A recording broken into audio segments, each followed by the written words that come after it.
Hello there. Just making our next vlog entry here, and you've got the trusty photo assistant here, Bitsy, in the command post as well too. And we're going to try something different for today's entry and just think about some of the different things that we could try to do. And with photography, we're always thinking about inspiration, where we get our creative inspiration from. And I think one of those big things that I really enjoy is looking at photo books and reading about photography. And again, that reading that you do is not always online, and obviously that's really blown up and where most of us go to for information nowadays. But I think there's tremendous resources in traditional photo books and even other types of materials. So I want to call this segment our kind of off the shelf or looking at the library. And the idea is to take a look at I don't know about yourself, but I've definitely got a good collection of photo books and resources, references, all kinds of guides out there and stuff like that that I've kind of built up over the years. And I think certainly more recently we do tend to look online for materials. We're watching and reading things online and tutorials and all that sort of stuff. But I think there's still tremendous value in the printed page and having handy references that you can look at in person, as well as other photographers and seeing your work in print. With the explosion of digital photography, I think so much of the time it's always about sharing things, whether that's on Facebook, Instagram, Twitter, 500px, or other type of websites like that, where you can get some pretty instant gratification.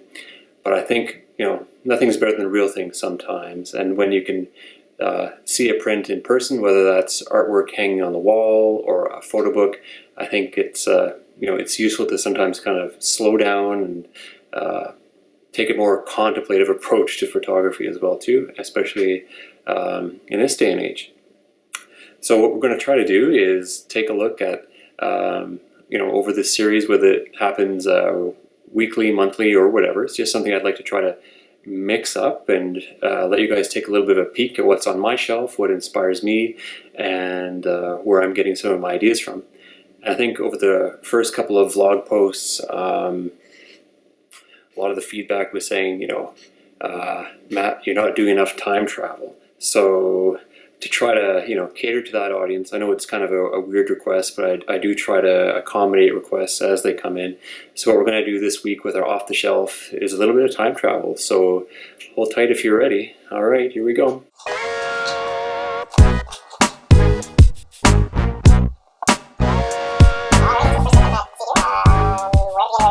I did say time travel, so we're actually going to look at these great references from the Photo Club of Belgium. And how far back are we talking in terms of time travel? Well, that's over 100 years, folks. I think that's pretty damn cool. Let's see what we can do here. Okay, so I think we're rolling here. And again, we have on the table today, right off the shelf, we've got the Photo Club of Belgium and their 1897, 1898 annual. So this is kind of like their yearbook, or their just a compendium of their activities. And yeah, you might ask, how did this book come into my possession? And that's probably an interesting story too. Let's see. Let's rewind back to all the way to 2012. And I had made my way over to the Goodwood Revival. And I went there with a good friend from Nova Scotia, Paul Chenard. And Paul Chenard is a great friend of a Belgian artist called Nicolas Cancellier. And Nicolas is an absolutely fantastic artist as well too. And accompanying Nicolas was his dad, Ivan. And Ivan is a very accomplished photographer himself, and runs and has a gallery of photography in Belgium as well too. So he's quite an aficionado of Belgian film or analog photography history.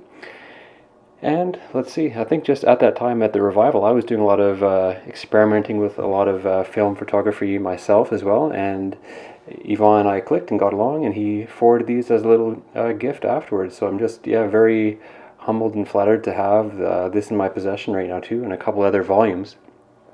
And I think even before we dive into the content here, just thinking about this kind of book as an artifact that's over 120 years old, and I probably should be wearing more protective gloves perhaps even too, to really respect it properly. But I think just admiring the inlay work here as well too, that, you know, it's kind of a cool marble effect, but if you just try to think back 120 years, how would you actually accomplish that?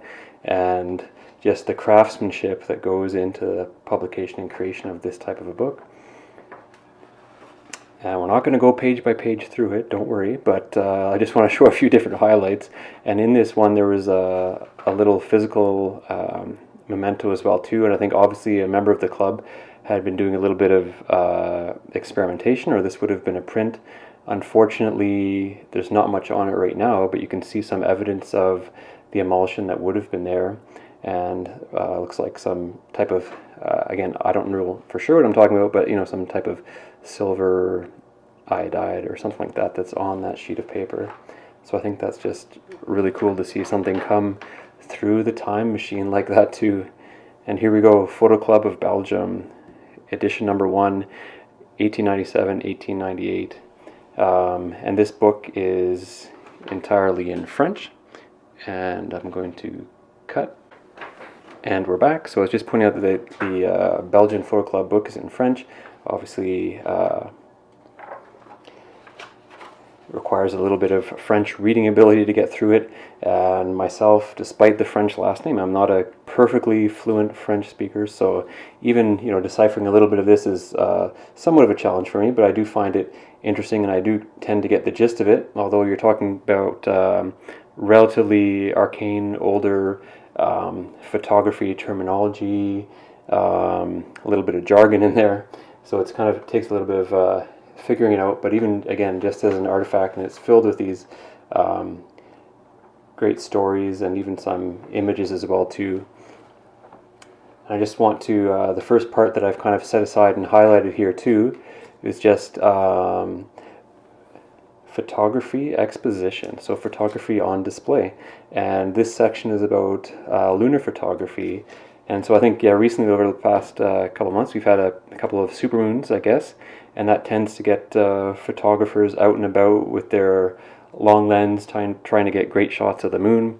And, you know, so many times you hear, oh geez, I can't figure out the settings, or it's always blown out, or it's always out of focus. And absolutely nothing wrong if you're facing challenges like that, but just for reference, how about this? We're talking about 1897, 1898. If you think you can't get it with your camera right now, what type of challenges do you think people had with their cameras and their equipment and their gear over 100 years ago with that? And this is just, I'll just zoom in a little bit as well. It's just a, yeah, really cool, very sharp image of the moon. And it sounds like this one even too, if I'm reading it correctly, the way it talks about it on the previous page here too, it's saying this was a little bit of a first. It was quite an accomplishment, it sounds like, the way this was imaged. And it seems like it was first published even back in 1894. So this this volume is from 1897, 1898. But again, if you're facing technological challenges in 2016, 2017, you know, no excuses. All these technological hurdles can be overcome. And the answer isn't always more technology, for example. I think that's really what this shows. This next page talking about cloud images from another photographer at the time. Unfortunately, no cloud images included with that section. But the part that I've got highlighted here as well too next is just kind of like a chronicle or an update. And it's talking about the sale of celebrity photographs and celebrity images. And I think I shared this out in a tweet a little while ago too, perhaps. But I just thought it was so funny that, you know, here we think, you know, Instagram and paparazzi, and, you know, we've got everybody, you know, following all these celebrities and wondering what they're doing. But here we rewind, like, again, 120 years ago, and we still have people talking about, he's talking about here, like, basically there's two different prices for a given image. You've got the price that somebody pays to have their picture taken or to have their portrait taken, and then you have a whole different price that somebody's willing to pay for that on the open market. And So kind of talking about photography getting scandalized 120 years ago, and I think that's just fascinating too, and a little bit of perspective and context when we think about where photography is today and how far it's come or not. Maybe are we just using new tools to do the same things that we've always been doing too? So I think that's quite an eye opener and quite entertaining.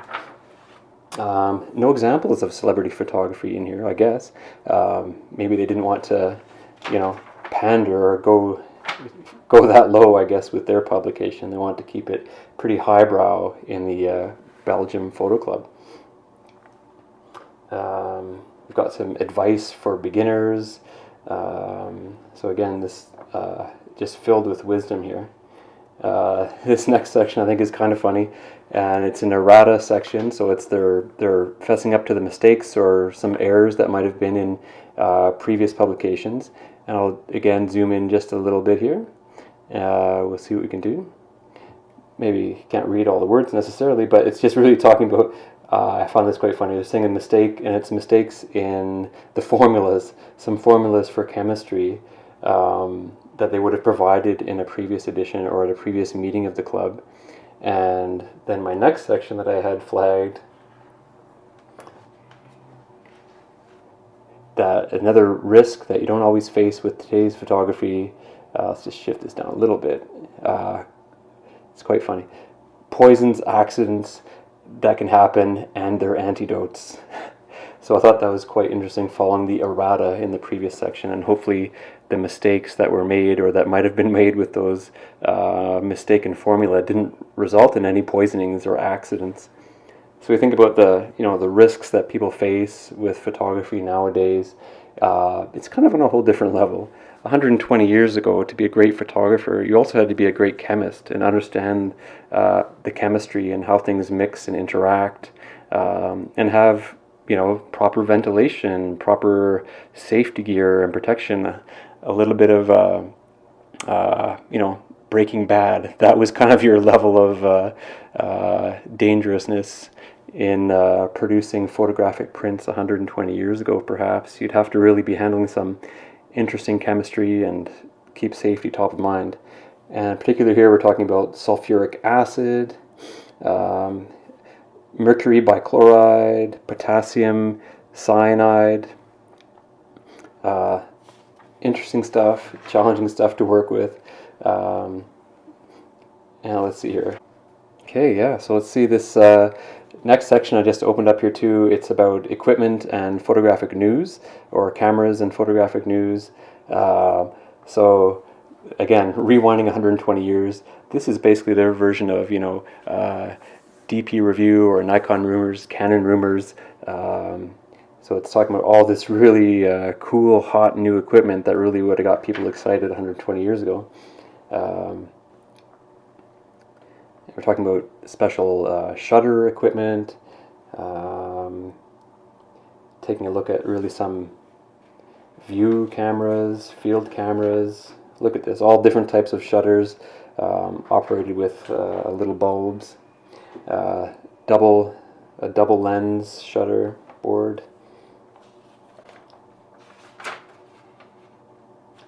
Again, more photographic news, talking about how to use your equipment and how to adjust a camera that has bellows camera with different adjustments to it to correct for distortion, perspective distortion. So these are kind of like your, I can't remember what it's called in the Canon world, but in the Nikon world it's the PCE lenses where you can do the whole tilt shift stuff. So again, that's tilt shift, really really cool stuff. That's fun to play around with. Yeah, that's old news too. Just talking about different techniques and shutter speeds and how to capture sports and action, craziness like diving. And I think that's really it for what I want to show you with this one. But I just, again, closing the chapter on that. All right, so there we go. That was your little tour, a little sneak peek at the bookshelf here in our off-the-shelf section. Hope you enjoyed that. I